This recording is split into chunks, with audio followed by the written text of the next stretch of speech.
جل قسط نمبر 4، صرف اتنی سی بات؟ میں نے مسکرا کر کہا، جہاں تک کرائے کہ کسی قاتل کا تعلق ہے تو میں کوئی ایسا ترنے والا نہیں ہوں۔ ہم لوگ بندوقوں کی گھن گرج میں پل کر جوان ہوئے ہیں۔ میرے بابا سردار دلاور خان نے افغان سوویت یونین جنگ میں روسیوں کو ناکوچے چبا دیے تھے۔ روسی میں آج بھی اپنے بچوں کو دلاور خان کے نام سے ڈراتی ہوگی۔ میں جانتی ہوں تم بہت بہادر ہو بابر، کلارا نے کہا، لیکن اندھیرے کے تیر اور پشت سے آنے والی گولی سے تو بڑے بڑے بہادر چت ہو جاتے ہیں۔ تم فکر مت کرو کلارا ڈارلنگ، میں نے ہنس کر کہا، میرے پیچھے بھی آنکھیں ہیں، تم اسے مذاق سمجھ رہے ہو؟ کلارا جھنجھلا گئی، میرے ڈیڈی کو تم نہیں میں جانتی ہوں، تو پھر تم سمجھ دو کہ میں ایسا ہی ہوں۔ میں نے باقاعدہ تو کوئی جنگ نہیں لڑی، لیکن لڑنا جانتا ہوں۔ میں جب بھی 2-3 مہینے کے لیے گھر جاتا ہوں تو بابا مجھے نشانے بازی سکھاتے ہیں، گھڑ سواری سکھاتے ہیں اور اپنے ساتھ شکار پر لے جاتے ہیں۔ پھر میں یہاں جم میں 2 گھنٹے ایکسرسائز کرتا ہوں، وہ کس دن کام آئے گی؟ اب میں تمہیں کیسے سمجھاؤں؟ کلارا نے بے بسی سے کہا، تم کیا چاہتی ہو میں بھی سیریس ہو گیا کہ میں گھر میں بند ہو کر بیٹھ جاؤں؟ تمہارے باپ سے جا کر معافی مانگ لوں کہ جناب عالی مجھ سے بہت بڑی خطا سرزد ہو گئی ہے، جو میں آپ کی بیٹی سے شادی کے خواب دیکھ رہا ہوں، مجھے معاف فرما دے۔ آئندہ میں اس کا نام بھی نہیں لوں گا، یا پھر میں تمہارا ملک چھوڑ کر چلا جاؤں۔ میرے لہجے میں تلخی تھی۔ ان 3 صورتوں کے علاوہ تمہارے خیال میں اگر کوئی چوتھی صورت ہے تو مجھے بھی بتاؤ۔ تم کچھ دن کے لیے اپنے ملک پاکستان چلے جاؤ، کلارا نے کہا۔ اوکے، میں نے کہا، میں واپس جانے کو تیار ہوں، لیکن ایک شرط پر، تم بھی میرے ساتھ چلو گی؟ اوکے ڈن، اس نے ہنس کر کہا، لیکن پہلے ہم یہاں نکاح کریں گے پھر؟ نو، اس نے کہا، پہلے تم مجھے مسلمان کرو گے، اسلامی طریقے سے ہمارا نکاح ہوگا، پھر تم ایسا کرو، ڈھنگ کے کپڑے پہن لو، ہم ابھی اسلامی سینٹر چلتے ہیں۔ ڈھنگ کے کپڑے؟ اس نے حیرت سے کہا کہ ہم کسی پارٹی میں جا رہے ہیں، اور اگر پارٹی میں بھی جا رہے ہیں تو ان کپڑوں میں کیا برائی ہے؟ میں بس شاور لے کر فریش ہو جاتی ہوں۔ نہیں کلارا، میرا مطلب یہ نہیں کہ تمہارے کپڑے کہیں جانے کے قابل نہیں، لیکن اسلامی سینٹر میں یہ اسکن ٹائٹ جینز اور لونی ٹی شرٹ نہیں چلے گی۔ تم شاور لو، میں تمہارے لیے کپڑے لے کر آتا ہوں۔ اوکے، کلارا نے بیزاری سے کہا، لیکن ذرا جلدی آنا۔ میں نے اپنے طور پر اسے غسل کا طریقہ سکھانے کی کوشش کی اور اپارٹمنٹ سے باہر آ گیا۔ مارکیٹ میرے اپارٹمنٹ سے صرف 5 منٹ کی ڈرائیو پر تھی۔ پہلے تو میں نے سوچا کہ کلارا کے لیے قمیص شلوار دوپٹہ خرید لوں، لیکن پھر یہ خیال آیا کہ وہ اس اچانک تبدیلی سے بھڑک ہی نہ جائے۔ میں بتدریج اسے اس لباس پر آمادہ کر سکتا تھا جو خود تو کوئی اعتراض نہیں تھا، لیکن بابا اور اماں اسے اصولوں میں دیکھتے تو صدمے سے گنگ ہو کر رہ جاتے۔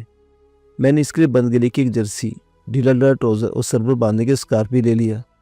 میں واپس پہنچا تو کلارا باتھنگ گاؤن میں آئینے کے سامنے بیٹھی ہیئر ڈرائر سے اپنے بال خشک کر رہی تھی۔ میں نے اسے وہ کپڑے دیے تو اس نے حیرت اور ناگواری سے مجھے دیکھا، لیکن بولی کچھ نہیں اور کپڑے لے کر بیڈ روم میں چلی گئی۔ وہ اس لباس میں بھی قیامت لگ رہی تھی۔ جرسی اس کے جسم پر کچھ ٹائٹ تھی، جس سے اس کا جسم مزید نمایاں ہو رہا تھا۔ اس نے سکارف مجھے دکھاتے ہوئے کہا، یہ کیا ہے بابر؟ یہ سکارف ہے، میں نے کہا۔ فی الحال تو اسے مفلر کے اپنے گلے میں ڈال لو، کلمہ پڑھتے وقت تمہیں اس کی ضرورت پڑے گی۔ کریمہ؟ وہ حیرت سے بولی، وہ جو تم لوگ عربی میں پڑھتے ہو، لیکن مجھے تو عربی نہیں آتی۔ عربی مجھے بھی نہیں آتی، میں نے کہا، صرف پڑھ لیتا ہوں لیکن سمجھ نہیں سکتا۔ تم فکر مت کرو، مولانا صاحب تمہیں سب کچھ سکھا دیں گے، چلو ورنہ سینٹر بند ہو جائے گا۔ میں نے احتیاطاً ایک شال بھی خرید لی تھی، لیکن میں نے وہ کلارا کو نہیں دی تھی، بلکہ اس کا شاپر گاڑی میں ہی چھوڑ دیا تھا۔ ہم اسلامک سینٹر پہنچے تو اس وقت نماز مغرب ختم ہو گئی تھی اور لوگ مسجد سے باہر آ رہے تھے۔ میں ایک طرف گاڑی روک کر ان لوگوں کے نکلنے کا انتظار کرتا رہا۔ جب تمام نمازی نکل گئے تو میں سینٹر کے مرکزی دروازے پر پہنچا۔ اس کا چھوٹا ذیلی دروازہ بھی کھلا ہوا تھا۔ دروازے کے نزدیک ایک گارڈ بھی موجود تھا۔ وہ اپنے حلیے ہی سے مجھے پختون لگ رہا تھا۔ میں نے پشتو میں اس سے کہا، خان، مجھے سینٹر کے بڑے مولانا صاحب سے ملنا ہے۔ اس نے حیرت سے پہلے مجھے دیکھا، پھر سر سے پیر تک میرا جائزہ لیا، پھر اس کی نظر کلارا پر پڑی۔ وہ فوراً ہی میری طرف متوجہ ہو گیا۔ آپ یہاں سے سیدھے برآمدے میں جائیں، وہاں جو بڑا دروازہ نظر آ رہا ہے وہ مسجد کا ہال ہے۔ آپ اس سے آگے بڑھیں گے تو دونوں طرف کے کمروں کی تاریں ہیں، وہ کوئی نہ کوئی موجود ہوگا۔ آپ اس سے مولانا طلحہ ابن حشام صاحب کے بارے میں پوچھ لیجئے گا، وہ آپ کو مولانا صاحب کے پاس لے جائے گا۔ میں اپنے جوتے اتارنے لگا تو وہ بولا، صاحب آپ اپنے جوتے برآمدے کی سلیوں پر اتار دیں۔ ایک بات بتائیں، آپ نے اتنی اچھی پشتو کہاں سے سیکھی؟ پشتو میری مادری زبان ہے، میں نے ہنس کر کہا اور کلارا کو لے کر آگے بڑھ گیا۔ لکڑی کا خوبصورت اور وسیع دروازہ عبور کرنے کے بعد ہم ایک وسیع ہال میں داخل ہوئے اور گارڈ کی ہدایت کے مطابق سیدھے چلتے رہے۔ وہاں ایک بار ایک شخص موجود تھا۔ میں نے اسے مولانا صاحب کے بارے میں پوچھا تو اس نے ان کے کمرے تک میری رہنمائی کر دی۔ مولانا صاحب فرشی نشست پر بیٹھے تھے۔ ان کے ارد کچھ لوگ بھی تھے۔ کمرہ بہت صاف ستھرا اور فرش سے لے کر چھت تک دائیں بائیں الماریاں بنی ہوئی تھیں۔ ان الماریوں میں سلائڈنگ ڈور تھے، ان میں کتابیں سجی ہوئی تھیں۔ مولانا صاحب کے نزدیک بھی اور بہت سی کتابیں بکھری ہوئی تھیں۔ مولانا صاحب کی عمر 45 اور 40-50 کے لگ بھگ رہی ہوگی۔ ان کا رنگ سرخ و سفید تھا۔ سر اور داڑھی کے کچھ بال سفید ہو گئے تھے جو ان کے نورانی چہرے پر بہت اچھے لگ رہے تھے۔ ان کی آنکھوں میں ایسی چمک تھی کہ لمحے بھر کو میں گھبرا گیا۔ وہ گونجدار آواز میں بولے، جی فرمائیے، میں آپ کی کیا خدمت کر سکتا ہوں؟ یہ جملہ انہوں نے نہایت رواں انگلش میں ادا کیا تھا۔ میرا اندازہ تھا کہ ان کا تعلق مصر یا کسی عرب ملک سے ہے۔ ان کی پر اثر شخصیت کے سیر میں کھو کر میں ایسا بوکھلایا کہ انہیں سلام کرنا بھی بھول گیا۔ سر، یہ خاتون اسلام قبول کرنا چاہتی ہیں، میں نے کہا۔ سبحان اللہ، سبحان اللہ۔ مولانا صاحب کے ارد گرد بیٹھے افراد نے یک زبان ہو کر کہا، میڈم آپ ادھر میرے پاس آ جائیں۔ مولانا صاحب نے کچھ فاصلے پر کلارا کو بیٹھنے کا اشارہ کیا۔ میں بھی اس کے نزدیک ہی بیٹھ گیا۔ آپ کا نام؟ مولانا نے پوچھا۔ کلارا البرٹو انتھونی، اس نے جواب دیا۔ مذہب؟ مولانا نے پوچھا۔ میرا کوئی مذہب نہیں، والدین میں سے ایک کرسچن ہے اور دوسرا یہودی۔ مجھے ان دونوں مذاہب سے کوئی دلچسپی نہیں، کلارا نے کہا۔ آپ مسلمان کیوں ہونا چاہتی ہیں؟ مولانا صاحب نے پوچھا۔ میں نے اسلام کو بہت زیادہ مطالعہ تو نہیں کیا، لیکن میں اتنا ضرور جانتی ہوں کہ اسلام نے عورت کو بہت عزت اور عظمت سے نوازا ہے۔ ایک عورت ہونے کے ناطے میں بھی اسی عزت کی حقدار ہوں جو میرا مذہب تو مجھے ہرگز نہیں دے گا۔ کلارا نے میرا رٹا رٹایا سبق دہرا دیا۔ ایک مرتبہ پھر سبحان اللہ، اللہ اکبر کے نعرے بلند ہوئے۔ بی بی، آپ کسی جبر یا زور زبردستی سے اسلام قبول نہیں کر رہی؟ نو سر، میں اپنی مرضی سے اسلام قبول کر رہی ہوں۔ قانون کی روح سے میں بالغ ہوں اور اب اپنے قول و فعل کی بھی خود ذمہ دار ہوں۔ آپ چاہیں تو میرا ڈرائیونگ لائسنس دیکھ سکتے ہیں۔ اس کی ضرورت نہیں، مولانا صاحب نے کہا، اور وہاں بیٹھے ایک شخص کو کوئی فارم لانے کا حکم دیا۔ اس فارم میں بھی وہی کچھ لکھا ہوا تھا کہ میں اپنی مرضی سے باقاعدہ ہوش و حواس اسلام قبول کر رہی ہوں۔ اس میں کسی زور زبردستی، ظلم، جبر، دھمکی یا بلیک میلنگ کا کوئی دخل نہیں۔ کلارا نے وہ فارم پڑھنے کے بعد اس پر دستخط کر دیے۔ پھر مولانا صاحب نے وہاں موجود 2 گواہوں سے بھی اس فارم پر دستخط کرائے۔ حیرت انگیز بات یہ تھی کہ وہ دونوں امریکن تھے۔ باضابطہ اسلام قبول کرنے سے پہلے آپ کو غسل اور وضو کرنا پڑے گا، انہوں نے کہا۔ پھر وہاں موجود ایک امریکن سے مخاطب ہوئے، مولانا عبدالسلام، آپ انہیں اپنی بیگم کے پاس لے جائیں، وہ انہیں غسل اور وضو کا طریقہ سکھا دیں گی۔ وہ کلارا سے مخاطب ہوئے۔ مولانا عبدالسلام اسی اسلامک سینٹر کے نائب امام ہیں۔ اب سے 20 برس پہلے انہوں نے بھی آپ ہی کی طرح اسلام قبول کیا تھا۔ نائب امام صاحب کلارا کو اپنے ساتھ لے گئے۔ اس کے جانے کے بعد مولانا صاحب مجھ سے مخاطب ہوئے، جناب آپ نے یہ بہت نیکی کا کام کیا، لیکن ایک بات میری سمجھ میں نہیں آئی، آپ اس بیوی کو تو اسلام قبول کروانے آئے ہیں، آپ خود بھی دائرہ اسلام میں کیوں نہیں آ جاتے؟ ان کے اس جملے سے میں نازم سا ہو کر رہ گیا۔ میں کوئی جبر نہیں کر رہا ہوں، صرف اتمام حجت کر رہا ہوں۔ اللہ تعالیٰ آپ کو توفیق دے گا تو ایک دن آپ اسلام قبول کریں گے انشاءاللہ۔ پھر ہنس کر بولے، آپ کا نام پوچھ سکتا ہوں؟ جی، میرا نام بابر خان ہے۔ میرے حلق میں گولا سا اٹک گیا۔ مولانا صاحب ان کے ساتھی بری طرح چونک اٹھے۔ بابر خان؟ مولانا نے کہا، آپ مسلمان ہیں؟ انہوں نے سر سے لے کر پاؤں تک میرا جائزہ لیا۔ کیا آپ امریکن نیشنل ہیں؟ انہوں نے سرد لہجے میں پوچھا۔ جی نہیں، میں یہاں تعلیم حاصل کرنے آیا ہوں، میرا تعلق افغانستان سے ہے۔ میں نے آہستہ سے کہا، آپ کیسے مسلمان ہیں؟ مولانا صاحب نے ناگواری سے کہا، کہ آپ کے والدین نے آپ کو یہ نہیں سکھایا کہ کہیں جاتے تو سب سے پہلے حاضرین مجلس کو سلام کرتے ہیں؟ آپ کی سیرانگیز شخصیت دیکھ کر بوکھلا سا گیا۔ مجھے اس بات کا احساس بعد میں ہوا۔ میں نے کہا، آپ افغان ہیں، نماز کسی اسلامک سینٹر میں ادا کرتے ہیں؟ انہوں نے پوچھا، میں نے آپ کو کبھی یہاں نہیں دیکھا، میں یہاں نماز نہیں پڑھتا۔ میں نے کہا، اس میں آدھا سچ اور آدھا جھوٹ شامل تھا۔ میں وہاں کیا کہیں بھی نماز نہیں پڑھتا تھا۔ آپ کہاں نماز ادا کرتے بابر خان صاحب؟ وہاں بیٹھے ایک اور صاحب نے نہایت شفیق لہجے میں پوچھا۔ وہ سر، ایسا ہے کہ تعلیمی مصروفیت کی وجہ سے مجھے اتنا وقت نہیں ملتا کہ میں نماز کے وقت نکال سکوں۔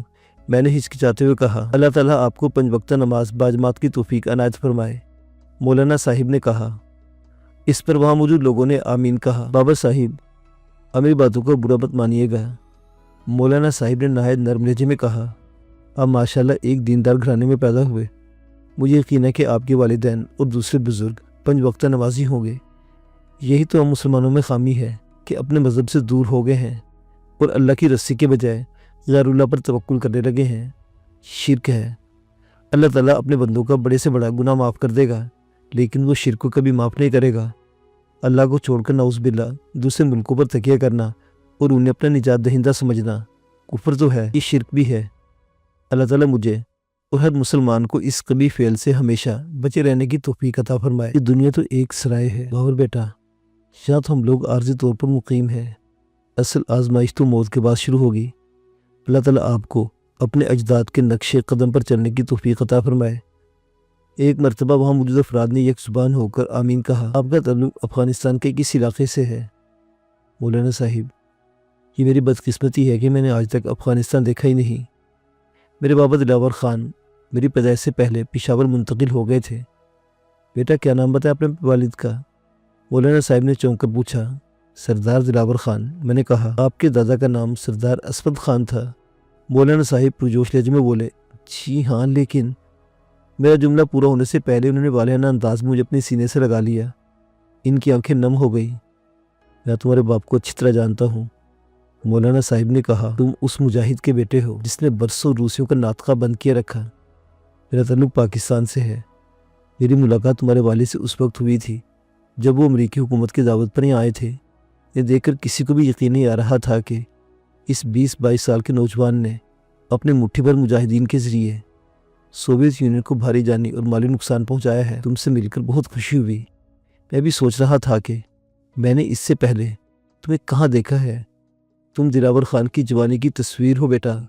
پاکستان جاؤ تو ان سے میرا سلام ضرور کہنا۔ اگر کمرے میں داخل ہوئی تو میں تو اسے پہچان بھی نہ سکا۔ وہ شلوار قمیص میں ملبوس تھی۔ اس کی جسم پر بڑی سی ایک چادر تھی جس نے اس کا سر بھی ڈھک دیا تھا۔ سیاہ چادر میں اس کا خوبصورت چہرہ چاند کی طرح دمک رہا تھا۔ مولانا صاحب نے اسے کلمہ پڑھایا اور اعلان کیا کہ آج سے کرارہ بیٹی کا نام مریم ہے۔ وہاں موجود تمام افراد نے اس کے لیے دعا کی۔ مریم بیٹا، مولانا صاحب نے پہلی دفعہ اسے اس کے اسلامی نام سے مخاطب کیا۔ جب بھی تمہیں وقت ملے مولانا عبدالسلام کی بیگم کے پاس آ جایا کرو، وہ تمہیں اسلام کے بارے میں بہت کچھ بتا دیں گی۔ وہ بھی تمہاری طرح امریکن ہے۔ ہر نماز جمعہ کے بعد میں بھی یہاں درس دیتا ہوں۔ یہاں خواتین کے علیحدہ انتظام ہے، تم وہ درس سنو گی، اس سے بہت زیادہ فائدہ ہوگا۔ ہاں، تمہیں نماز کی ادائیگی کا طریقہ بھی بتا دیا گیا ہوگا۔ کوشش کرنا کہ اب کوئی نماز قضا نہ ہونے پائے۔ جی مولانا صاحب، مریم نے سر جھکا کر کہا۔ عبدالسلام صاحب، اس موقع پر شیرنی تقسیم ہونی چاہیے۔ مولانا صاحب، میں نے شیرنی کے لیے ایک آدمی کو روانہ کر دیا ہے، عبدالسلام نے کہا۔ مولانا صاحب، اسلام قبول کرنے کے بعد مریم کے لیے بہت سی دشواریاں پیدا ہو جائیں گی۔ میں چاہتا ہوں کہ ہاں بولو بیٹے، رک کیوں گئے؟ میں چاہتا ہوں کہ آپ مریم سے میرا نکاح پڑھا دیں۔ میں اگلے ہفتے اسے اپنے ساتھ پاکستان لے جاؤں گا۔ بیٹا، اگر یہ کام تم اپنے والد کی موجودگی میں کرتے تو زیادہ بہتر ہوتا۔ انہیں بھی خوشی ہوتی کہ ان کے بیٹے نے نہ صرف ایک لڑکی کو مشرف پا اسلام کیا ہے بلکہ اس سے شادی بھی کر رہا ہے۔ چاہتا تو میں بھی یہ تھا، لیکن مریم کا باپ یہاں کا بہت دولت مند آدمی ہے، کئی سینیٹرز اور وزیروں سے اس کے تعلقات ہیں۔ ان لوگوں کو یہ علم بھی ہو گیا کہ مریم مسلمان ہونے کے بعد اس سے شادی کرنا چاہتی ہے۔ ان لوگوں سے کچھ بعید نہیں کہ وہ اسلام دشمنی میں کچھ بھی کر سکتے ہیں۔ مولانا صاحب سوچ میں پڑ گئے، پھر چند لمحے توقف کے بعد بولے، بات تو تمہاری درست ہے، چلو پھر یہ نیک کام بھی کر لیں، یا گواہ بھی موجود ہے۔ انہوں نے عبدالسلام صاحب سے نکاح نامے کا فارم لانے کو کہا۔ تھوڑی دیر بعد وہ فارم لے آئے۔ مولانا صاحب نے خطبہ نکاح پڑھا۔ نکاح نامے پر میرے اور مریم کے دستخط لیے اور وہاں موجود افراد نے مجھے مبارکباد دی۔ بابر بیٹا، مولانا صاحب نے کہا، مریم اب تمہاری شرعی بیوی ہے، اس کے تمام حقوق ادا کرنا تمہارا فرض ہے، اس کی عزت کی حفاظت بھی اب تمہاری ذمہ داری ہے۔ انہوں نے مریم کو بھی شوہر کے حقوق سے آگاہ کیا، پھر مجھ سے بولے، بابر بیٹا، آج تم دونوں میرے مہمان ہو، اب عشاء کی نماز کے بعد کھانا کھا کر ہی جانا۔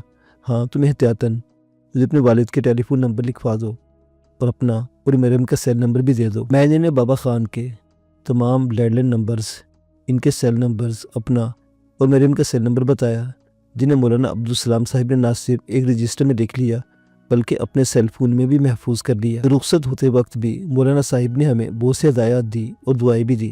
پھر انہوں نے مریم کو قرآن پاک کا ایک خوبصورت سا تحفہ دیا اور بولے، دنیا میں اس سے بڑھ کر کوئی تحفہ نہیں جو ایک باپ اپنی بیٹی کو دے سکتا ہے۔ مریم نے انتہائی احترام سے وہ نسخہ ان سے لیا اور اسے چوم دیا۔ میں حیران تھا کہ مریم یہ سب کچھ دل سے کر رہی ہے، یہ بھی اس کی اداکاری ہے۔ اس کے بعد مولانا صاحب نے اپنی الماری سے چیک بک نکالی اور اس میں سے